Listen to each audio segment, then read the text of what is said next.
Okay, welcome back. All right, so today, what I'm going to be talking about today, just a recap on some of the supplies that I've used through the course of my journey. Um, Me and my wife, when we purchased land, some of the stuff that I use to clear the land, and maybe it can help someone out who is looking to purchase some raw land. And we tried to keep a budget. You know, we didn't have large tractors, we didn't have chainsaws. So we basically we just, we did some research on it, what to look for, like the distance to a hospital, if there's a water source, you know, is it, do you have the option to, bring power to the land? So we did all of that stuff. So, but I'm going to show you some of the tools and some of the stuff that you're definitely going to need, man. Because I'm telling you, man, if you think you're going to come down there with a weed whacker, depending on how much acreage, how much land you're talking about, man, it's not going to work, man. I'm talking about the temperature, the the area you're trying to keep maintained or keep manicured, man. It's just a lot, man. So what I have done, right? I started out with I didn't even have a garden tract. I didn't have none of that stuff. So when I went down there, I did my assessment, and we had a lot of blueberry brush. We had thorns. I'm talking about these thorns it's still down there in the back. I left some in the back. But man, these thorns, man, you go down there in a shirt, it's like when you walk through that sucker, man, it's just snagging you from every direction. I'm talking about on your face, all over, man. Them thorns are deadly, man. So I left some in the back where it divides from the other parcel. So I left it in the back for like security and all that. It's like barbed wires. I'm telling you, you walk through there, you're gonna get tore up. So we had to take all of that into consideration. So I just started writing down certain things that I was going to need. And one of the things that I definitely needed was some type of garden tractor to just keep the grass cut. Because down there where I was at, I think this is in Kentucky, they have these rat snakes. Some parts have rattlesnakes. I haven't came across the rattlesnakes, but I did film a couple of big black rat snakes, man. A lot of turtles. Like I said, different. I don't know if I mentioned this. Different types of bugs. Not to mention ticks. So you got to keep all that. You got to keep that grass cut down, man. So I started out. I got myself a little lawn tractor. It's a little Husqvarna. I started out with that, and what I noticed when I used it on the area where I'm at right now is the tires had those lawn tires on it, and when I would go up this steep hill, the tires would just spin out. So what I did was I replaced the tires, and actually, if this thing can follow me, see over there in the corner where I'm pointing, see over right there, I replaced those lawn tires right there with, for this particular mower, I put Carlisle, I think they were 3-ply tires on there. And that gives you more traction going up any steep hills. If you have like little water patches and stuff like that in your area, you want to change those tires out, man, because once you start clearing some area and you get to those little saplings and you don't cut them at a certain depth, they become spikes. So you want to get the tires, and you don't want them things poking your tires out, man. Because I think it was two years back, man, one of my ex-neighbors, he was clearing some area, and he had the wrong tires on, man. He was puncturing tires. Like, it seemed like every other day he was going to Tractor Supply and buying some new tires. So I told him, why don't you just switch the tires out and get some 3-ply tires. I had those tires on there, man, since, let me see, it was like the second year, and I'm telling you, man, those tires are living up to it, man. If I get a chance, I'm gonna switch this camera over and let you guys see it. But that little Husqvarna mower is a 22 horsepower, man, 46-inch deck, man. Um, really helped me out, man. You definitely gonna need some kind of riding mower. You're not going down nowhere clear, no 1, 2, 3, 4 acres with no push mower. And the temperature down there, man, um, sometimes they get up to 98, 100, depending on the season. And you're gonna pass out. You're gonna cramp up, pass out, man, trying to push that mower. So you definitely gotta invest in some kind of mower. If you can, get yourself a garden tractor, man. A garden tractor. If you can't get a garden tractor, man, get yourself a nice Husqvarna, something with like over 20 horsepower. And this one I got is 22 horsepower. Actually, I purchased this it was off of Facebook, a marketplace. Don't be scared to shop around, man. If you're looking for equipment, try to get to areas where they have those farm shows, those farm auctions. That's where you're gonna find the best deals. If you have the means to purchase large equipment, go to those auctions and stuff like that and check it out, man. Because I was, start venturing out, going to these farmers auction, man. I started running to a lot of people, man. They were selling me, get this, you should use this, you should use that, man. So I was taking in a lot of information because all this, I was green to it, man. I didn't know what to use. So try to get to those farmers auctions, man. Get on Facebook, man, and try to get in one of those groups where they're selling farm equipment, where they have skid steers, where you're gonna need tillers and all that, depending on what are you using your land for. So that being said, let's move on. So if you're gonna use like a lawn tractor or something like that, a garden tractor, try to change the tires. Depending on your terrain, change the back tires, man. Even the front tires. Telling you, man, you got any hills, any hilly areas, man, those tires are going to play an important part. All right. So let's keep going, man. Also, if you let's say if you want to keep an eye out, if you're building a cabin and you want to keep an eye out on your property from afar, get yourself Reolink cameras. Data cameras, man. These cameras, man, I'm telling you, man, you can pan them. You can log in depending on where you set them up at. They have a solar panel. You don't have to go back and recharge nothing. I had them suckers up there for 2 years now, man. And once you get accustomed to using the controls, everything is just simple, man. You can communicate through them. If you have a neighbor and you want to talk to them, let's say FaceTime, basically like a FaceTime thing, and if they get in front of that camera, you can talk through that camera. Like far as you can go on the app on your phone and you can communicate like that. That's just another means of communication, man. It's pretty good to have, man. I know it's not going to stop no one from breaking in if they want to break in, but you have that option to see what's going on, So keep that in mind. Reolink cameras, man. You want to get Reolink. I tried some of these trail cameras, and like Spy Point, some of the trail cameras, man, but I took notice, man. The batteries, they do not last that long, man. Depending on if you get those solar ones, like those, I think they solar powered. They don't last that long. I had to go back down a couple of times, man, and change them out.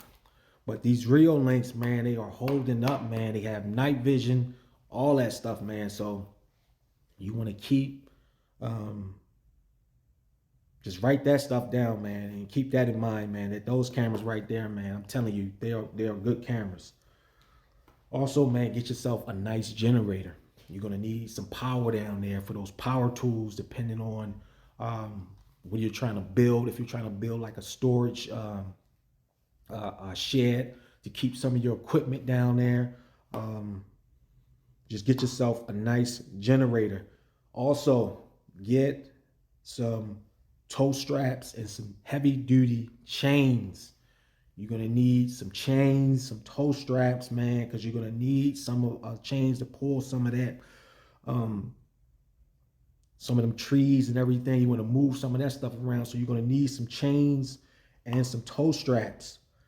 Um, yeah, man.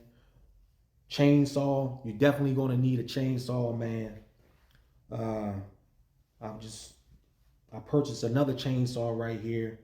Let me get this out the box right here. We all know about this one. But I did take notice to these little aftermarket Husqvarna copycats is that when you use these things, man, you want to make sure that you are using the highest grade gasoline, and you want to mix it properly, clean it out. If you have some, like say, sea foam, put some sea foam in that gasoline, man, and it will help that carburetor and these little Chinese chainsaws work a lot better, man. So I did all of that, man. It seems to be working good for this model, that particular model, man, because I had an issue with this, you know. But this chainsaw right here, this is a, I got this one right here. This is a, let me put this down. Yeah, I put it down, all right. Dropped on the floor. This is a Remington, man. 46cc, man. This sucker, man, starts up, no problem, no issues, man. Cut down a couple of trees with this, man. You want to get your hands on this. 46cc, man. I know people say, well, I'll just go get a Husqvarna and this and that. Put it to you like this. Let me put this down. I'll put it to you like this, right? I'm not going to go out there depending on your budget. You know, you trying to be cost savings and you want to save the most. You know, you want to get the bang for your buck, basically how I am. You know, so I give some of these low budget, low cost items.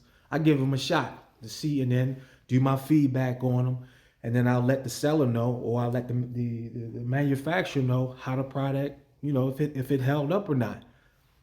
So I give them a chance, and I'm gonna tell you right now, that Remington, no issues out of it, man. No issues at all. And when you're out there cutting trees down, make sure. Let me pick my pad up. Make sure that you have the proper protection. You know, I purchased this. Everybody say, "Oh man, I ain't wearing no chaps." Listen, man. Listen. When that chainsaw slip, right? If that chainsaw slip and hit your thigh or your leg, guess what? It's gonna rip through your leg. You know? Rip. That's what it's gonna do. These chaps right here are designed that if that chainsaw hits your leg, the material inside will bind up in that chainsaw and stop that chainsaw from taking your leg off, man. So do not be out there cutting trees down, man, and you don't have the protection, man. You know, you don't want to look cool. Some people, I ain't wearing that. It's not, you know, forget all of that stuff, man. Make sure that you have the protection when you're out there, man, especially if you're in those rural areas, man.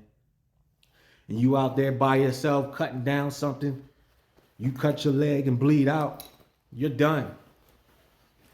you're basically done, man. So get the proper protection, man. And you can get this from, I purchased this from Amazon as a set, man. And you can see it's all the ratings on there.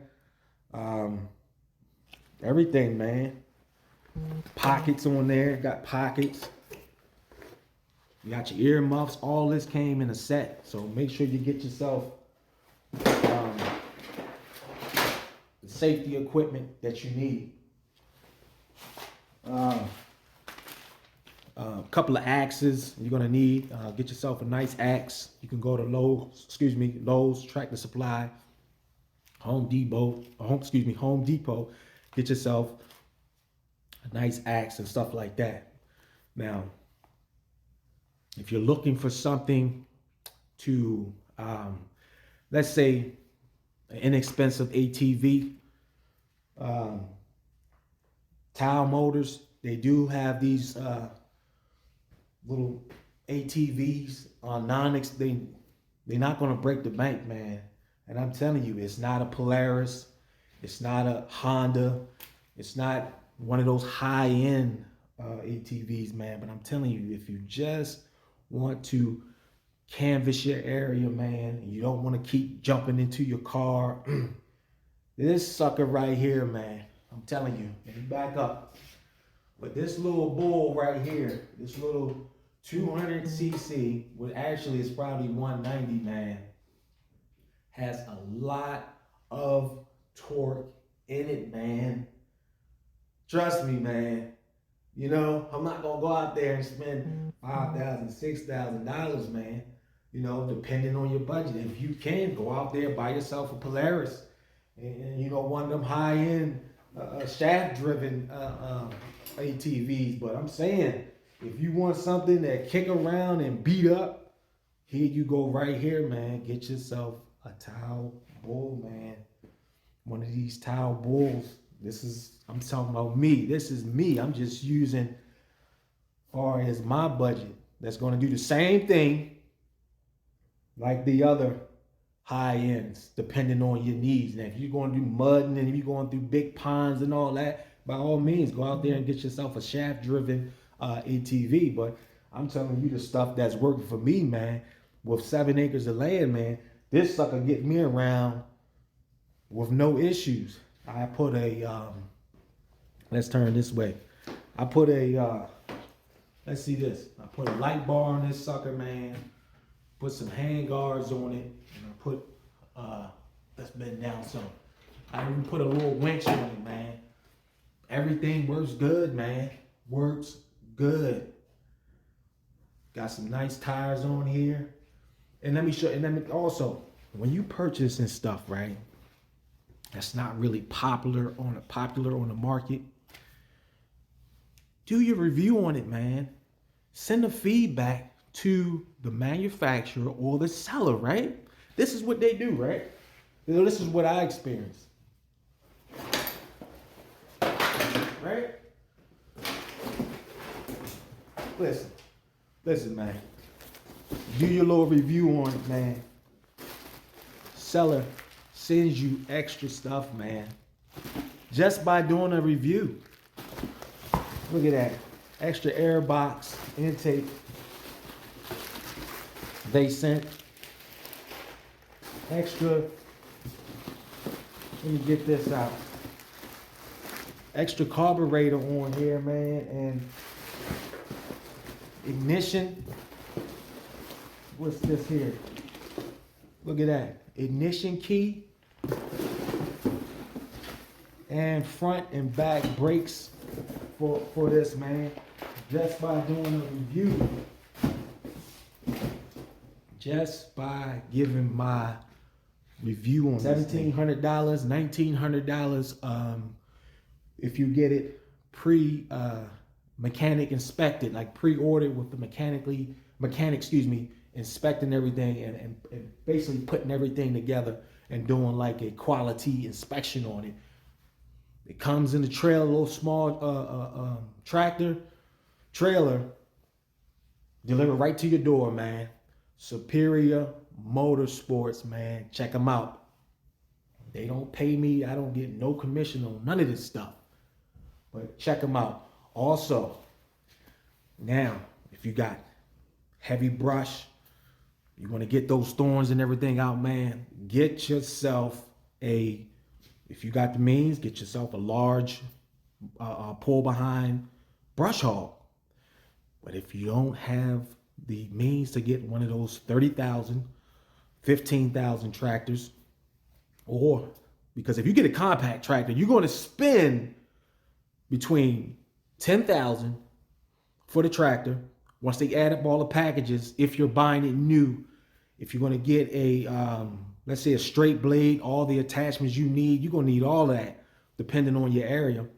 But if you're talking about clearing some area, get yourself a brush hog, DR brush hog.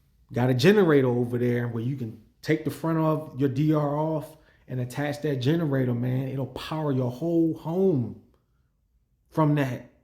So it's interchangeable, man. And then you also have you have the option if you want to put a wood chipper on there. So it's a lot of benefits, man, when you purchasing some of this equipment. You have to be strategic when you start purchasing equipment, you know? So that's just some of the stuff that I'm using. If you check back on some of my recent videos and and you look back, you'll see how I'm using the DR brush hog. Basically, I got another mower down there. Also, I put a storage shed on there. Just some of the equipment I have stored on there, man. And yeah, man, the stuff really works, man. You're gonna put some hours in, man, but you definitely gonna put some hours in, man. And that's just some of the stuff that I use to clear some of that area out, man. You're gonna need it. You think you're just gonna go up in there with a pair of hedge trimmers and some weed whackers and all this other residential stuff? Nah, you're gonna have to be a little more versatile and prepared to work. So this is just some of the stuff that I tested out, man. Like I said, I could have purchased that high-end equipment, but I decided to give some of these basically low-end names or low-end products. I decided to give them a shot and see if it was worth it. And I'm telling you, it is. It's a lot of equipment that I'm using that everybody's into the hype. Get this, get that, get this, get that. And this stuff, man, is working out. It is. Some of the equipment is off brand, but it's working out. I got a pole saw right here. A pole saw that has 4 different attachments on it, which is an off-brand name. But guess what? That sucker running. I had it for 4 years. No issues as of today, buddy. Starts right up. Boom. Long as you do the maintenance on everything, long as you know how to take care of your tools, clean everything, oil everything up, make sure you're using the right gas, know when to change the gas, stuff like that, man, your stuff is going to last, man. So that's just some of the stuff I use, man, to clear the property.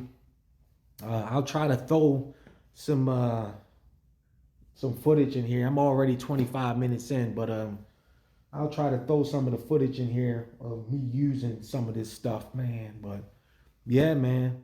So if you are out there looking to clear some land and you don't really have a large budget, man, this is some of the stuff that I started out with that helped me out, man, and hopefully help you out. All right, guys, I'm out, man. I'm in here shifting some stuff around, moving some stuff out. All right, hit that like button and subscribe. Thank you for watching.